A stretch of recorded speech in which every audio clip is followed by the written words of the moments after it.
जय गुरुदेव, जय माँ काली। आज फिर हाजिर हूँ मैं एक नए विषय और एक नई जानकारी के ऊपर हम बात करेंगे। जैसा कि थंबनेल में आप लोगों ने देख ही लिया होगा कि सावधान सावधान, ढोंगी गुरुओं से सावधान। ऐसे कई गुरु हैं जो लोगों से पैसा ले लेते हैं और उनका किसी प्रकार से कोई क्रिया भी नहीं करते हैं, कोई कर्म भी नहीं करते हैं और दीक्षा के नाम पे फ़ोन पे ही दीक्षा दे देते हैं, फ़ोन पे ही पैसा ले लेते हैं। अब उनके पास कुछ है नहीं है, ये आपको कैसे पता लगे? मैं तो खैर छोड़ो, ऐसे गुरुओं को दोष नहीं देना चाहता कि इसमें आप लोगों की सबसे बड़ी गलती है कि आप लोग ना जांचते ना परखते। सिर्फ एक कि भाई गुरु कहीं दूर रहता है, उसके पास जाने का आलस करते हैं और उसमें अपना पैसा गवा बैठते हैं कि इतनी दूर कौन जाएगा, कौन इतनी दूर जाए, कौन आए, कहाँ रहें, क्या करें। उस आलस के चक्कर में अपने लाख 2 लाख रुपया खराब कर देते हैं और उसके बाद फिर उस गुरु में भी कमी निकालते हैं। मैं ऐसा नहीं कहता कि भाई गुरु में कमी नहीं होती है, बहुत ऐसे गुरु हैं। तो मैं आप लोगों से सिर्फ यही कहना चाहूँगा कि हमेशा जब भी गुरु बनाएं तो उसके पास जाएं, उससे मिलें, जहाँ वह रहते हैं, कहाँ रहते हैं, उनको देखें, जांचें परखें। गुरु आपको परखे, आप गुरु को परखें। जब जाके कहीं गुरु से दीक्षा लें, गुरु भी शिष्य को पहले जांचता परखता है, फिर उसके बाद उसको दीक्षा देता है। और दीक्षा, सिद्धि, ट्रांसफर, ये सब चीज़ें फ़ोन पे नहीं दी जाती हैं, ये सब बाय फेस सामने बिठा के दी जाती हैं। आप लोगों की इसमें सबसे बड़ी गलती यही होती है कि किसी भी जाने अनजाने से फ़ोन पे किसी से भी बात करके और उसको आप फ़ोन पे पैसे भी ट्रांसफ़र कर देते हैं। उसके बाद कुछ टाइम बाद उसके फ़ोन भी स्विच ऑफ जाते हैं और फिर आप धक्के खाते फिरते हैं। चलो यहाँ तक तो सब ठीक है, कोई नहीं, इसमें तो भाई पैसे का नुकसान हो रहा है, यहाँ तक तो सब ठीक है, इतना तो। लेकिन कुछ ऐसे लोग भी हैं जो ऐसे गुरुओं के चुंगल में फंस जाते हैं, जो उनका पैसा तो खाते ही हैं, साथ में उनको नुकसान भी दे देते हैं घर परिवार में। कुछ ऐसी क्रियाएं करवा देते हैं, कुछ ऐसी चीज़ें छोड़ देते हैं जिससे जो शिष्य होता है काफ़ी परेशान हो जाता है। अभी हालांकि मेरे पास ऐसी कॉलें खूब आती हैं कि जिसके अंदर गुरु बना लिया है और गुरु ने उनसे पैसे ले लिए हैं और चलो पैसे तो ले लिए, यहाँ तक चलो पैसों की हानि हो गई, कोई नहीं। लेकिन गुरु ने क्या करा कि क्रिया कराने के रूप में उनके ऊपर कोई ना कोई चीज़ छोड़ दी है। आपस में दुश्मनी हो गई है गुरु शिष्य की, गुरु ने फिर उसके ऊपर कोई शक्ति छोड़ दी है जिससे वो परेशान हो रहा है। अभी कुछ टाइम पहले भी मेरे पास एक ऐसी कॉल आई थी एक बच्चे की, जिसमें उन्होंने मुझे बताया कि भाई मैंने एक गुरु बनाया था और 5-6 साल से मैं उनकी सेवा में लगा हुआ हूँ, उनके द्वारा बताए गए मंत्र जाप वगैरह साधना कर रहा हूँ, लेकिन मेरे को किसी भी प्रकार का कोई अनुभव, कोई अनुभूतियाँ नहीं हो रही हैं। उसके बाद जब उसने गुरु से बात करना चाही तो गुरु ने उसके साथ टालम टोली करी और उस पर कुछ ना कुछ ऐसी क्रियाएं कर दी कि जिसके ऊपर उसके ऊपर कई प्रकार के जैसे शक्तियां उस पर हावी हो गई और गंदी शक्तियां हावियां हो गई। जो उसने मुझे शक्तियों के नाम बताए, खबीस बताया, आज शक्ति और बताई। मेरी उनसे बात हुई काफ़ी देर फ़ोन पे, तो मैंने उनको यही समझाया, मैं कि भाई, तो वो मेरे से पीर मांग रहे थे कि भाई मुझे पीर की साधना करनी है। तो मैंने बोला भाई ऐसे नहीं होता है, मैं फ़ोन पे कुछ भी नहीं कराता हूँ, आप दिल्ली आके मिले मेरे से। आने वाले टाइम में शायद मैं इनकी रिकॉर्डिंग भी आपको सुना दूँ।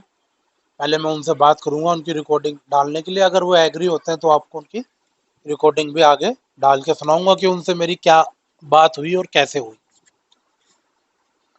तो मैंने उनको यही समझाया कि भाई ऐसे नहीं होता है, छोटी शक्तियों के पीछे ना भागें आप, बड़ी शक्तियां करें चाहे कितना ही टाइम लग जाए, साल लग जाए, 2 साल लग जाए, 5 साल लग जाए, एक शक्ति पकड़े, एक ही गुरु पकड़े, उनके मार्गदर्शन में सारा कर्म करें। तो मैं बार बार कहता हूँ कि ऐसे नुकसान उठा जाओगे आप, शरीर भी खराब करोगे, घर परिवार भी खराब होगा।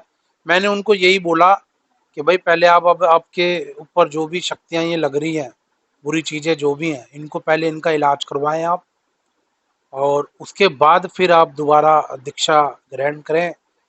और तो वो बोलने लगे भाई कैसे, तो मैंने बोला भाई आपके वहाँ कोई अच्छा हो तो उनसे कराए, नहीं तो मेरे पास दिल्ली आए बाय फेस, क्योंकि बाय फेस आए, मेरा घर है, दरबार है मेरा, नीचे घर है, ऊपर मैंने दरबार बना रखा है। तो पहले तो आप ये जान लें कि गुरु को जाने समझे, उनसे मिले जाके, बिना मिले किसी भी गुरु से दीक्षा ना लें ऐसे फोन पे। जब तक जिस आदमी को आप जानते ही नहीं उससे आप दीक्षा लेंगे तो आप फिर बाद में आपको पछताने के अलावा कुछ नहीं मिलेगा। तो सोच समझ के आप दीक्षा ग्रहण करें, अच्छा गुरु बनाएं। आप मेरे पास आ सकते हैं, मिल सकते हैं, दिल्ली में मैं रहता हूँ। मैंने आपको बताया ना कि नीचे मेरा घर है और ऊपर मैंने दरबार बना रखा है। तो आपको अच्छा लगे तो दीक्षा लें, नहीं लगे तो कोई बात नहीं। तो इसके लिए ध्यान रखें। और एक मेरा हाथ जोड़ के है ना, उन लोगों से ये विनती है कि जो फोन करते हैं ना मेरे पास बार बार, गुरुजी सिद्धि ट्रांसफर, सिद्धि ट्रांसफर, गुरुजी, मतलब मेरे यूं समझ में नहीं आता, फोन करते हैं सीधा ही, गुरुजी प्रणाम, सिद्धि ट्रांसफर चाहिए। अब क्या है मतलब सिद्धि ट्रांसफर चाहिए, ऐसे बोलते हैं जैसे मतलब जैसे आलू खरीदने गए, हाँ भाई आलू कितने रुपए के हैं, सीधा बोलेंगे सिद्धि ट्रांसफर। भाई मैं तू जानता क्या है सिद्धि ट्रांसफर के बारे में, क्या है मतलब, कितना ज्ञानी है। फिर बोले सिद्धि ट्रांसफर, फिर साथ में ये और बोल देंगे कितना खर्चा आएगा। पहले यूं तो देखो तुम्हारी औकात है सिद्धि ट्रांसफर लेने की,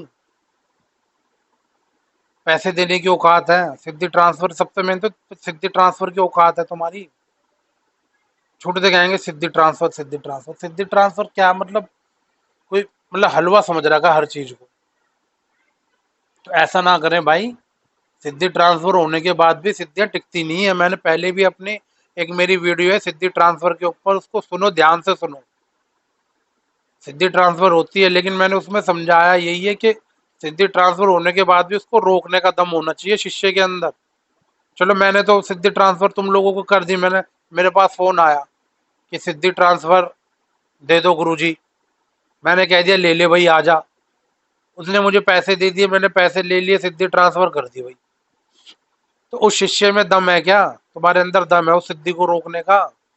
तुम कल को मुझे ही कह दोगे कि हमारे पास तो कुछ नहीं है, पैसे ले लिए, हमारा टाइम खराब कर दिया, पागल बनाते हो। तुम्हारे खुद के अंदर दम है सिद्धि को रोकने का? जुम्मा जुम्मा तुमने यूट्यूब पे सुन लिया सिद्धि ट्रांसफर, किसी से ले ली, पैसे खिला दिए, हालांकि पैसे दे के तुम सिद्धि लोगे, तुम्हारा टिकनी ही नहीं सिद्धि। पहली बात तो ये, तुम हमेशा अपना पैसा बर्बाद ही करोगे, तुम्हारा पैसा बर्बाद ही होना है हमेशा, सिद्धि टिकेगी ही नहीं तुम्हारे पास। क्यों? क्योंकि तुम्हें ज्ञान ही नहीं है ना, कि भाई ना तो तुम्हारे पास गुरु मंत्र है, ना रक्षा मंत्र है, ना गद्दी मंत्र है, ना पीछे से गद्दी का सिस्टम है, ना गुरु का सिस्टम है, तो सिद्धि कैसे टिक जाएगी तुम्हारे पास? ये सब चीजें करनी पड़ती हैं पहले, उसके बाद कहीं जाके सिद्धि टिकती है। ये थोड़ी ना सिद्धि ट्रांसफर ले ली और हो गया काम, टिकेगी? तुम्हें सेवा ही नहीं पता, सिद्धि ट्रांसफर लेने के बाद सेवा भी करनी पड़ती है सिद्धि शक्तियों की, तो उनकी कैसे करोगे, कर्म कैसे करोगे जब तुम्हें पता ही नहीं?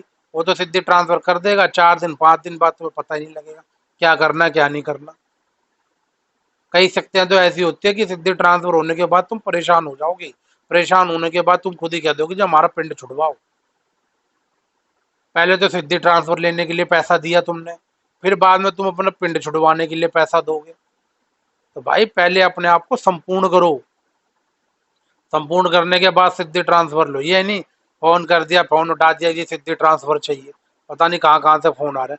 हालांकि मैंने उस वीडियो के अंदर सिद्धि ट्रांसफर का ज्ञान दिया है, सिद्धि ट्रांसफर कर दो, सिद्धि ट्रांसफर कर दो।